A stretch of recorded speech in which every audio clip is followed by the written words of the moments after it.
My name's Alexis. And I'm Alexis. Welcome back to Functional Fridays with Power for Parkinson's. Functional Friday, yeah. So today we're going to talk all about assistive technology and adaptive equipment. So we're both OT students, so one of our biggest roles is to educate our patients, our clients, about adaptive equipment that can help them maximize their independence. So on the floor here, we have different adaptive equipment that we can introduce. So we'll start with this. This is a reacher. Now this can be demonstrated in many ways. People like to use it just to pick up things that are far away. So I can pick up this shoe right here and bring it closer to me. That way I'm not reaching forward and you're more likely to fall. Or what I like to explain to my patients, like in a hospital setting, I can use it to help them thread their legs through their pants. That way, again, they're not bending forward. The next one is a sock aid. So I can actually use a reacher to pick up this sock aid instead of bending forward. So this is a sock aid, and it's pretty self-explanatory. It helps you put on your socks more easier. So I'm going to explain how to do it. So what you're going to need is a sock, and of course the sock aid. So you're going to take your sock and you're going to fit it over this little barrel. So just like this. And you're going to want to shimmy it all the way up. It's also important to note you want to make sure it's going in the right direction as you would want to put on your sock. So if you put it on a little crooked, when you go to pull up the sock aid, your sock is going to be a little crooked. So I made sure it's on the way I want it, and you're going to make sure you can pull it all the way up, but not past these little notches right here. These are what's going to help you pull up the sock aid. Alright, so once you have your sock on, you're going to take this barrel and you're going to lower it to the ground. I like to tell my patients to make sure it's flat on the ground so it's easier to slide your foot in. So you're going to slide your foot into the little barrel. Make sure it's all the way in. You can either bring your foot a little closer to you if you would like, and you're going to use it and you're going to pull up and it's going to be on. Now my sock is a little smaller than the sock aid, so it's not going to go up all the way. So that's another important note to make sure that you have the correct size sock aid. Next one is called a shoehorn. I think we're all familiar with the shoehorn, but it helps you put on your shoes.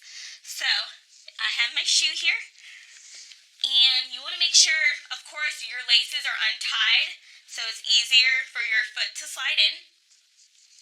So you're going to take your shoehorn, you're going to put it at the edge of the heel of your shoe. Then you're going to take your foot, and I like to put the ball of my heel right on this slide part, so it helps me slide all the way in. It would also help if I put on my shoe on the right foot, right? Okay.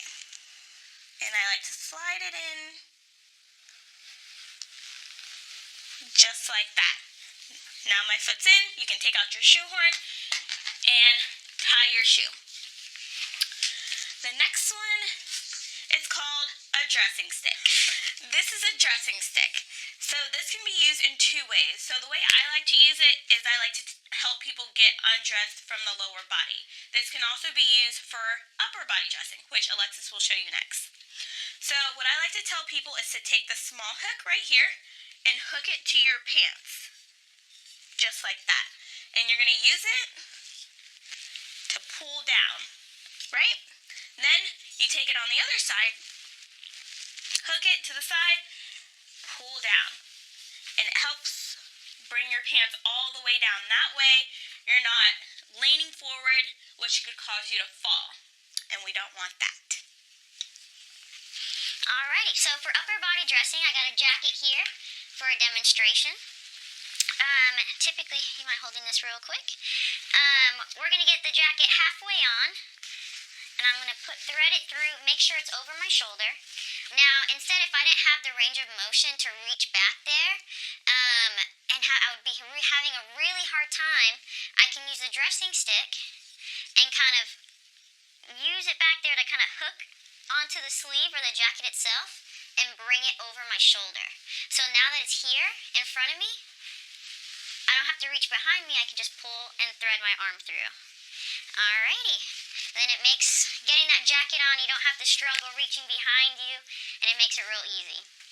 One last adaptive equipment I want to highlight is the no-tie shoelaces.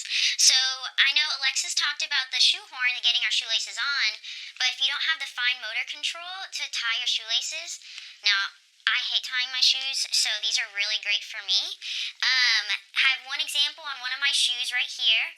These ones have little bumps that don't loosen up the shoes. So they're stretchy enough where it'll give you space to put your foot in, but they're tight enough where they won't completely unravel. So with these, you can cut them to make them shorter, or you can just tuck them in, and then you can just have your shoe on, and it makes it a lot easier. You can totally skip the step of tying your shoes. Another good brand is these lock laces, where they have a piece of plastic a button that you can kind of loosen your shoes or tighten them as needed, and you just tuck them into your front laces. So it makes it incredibly easy.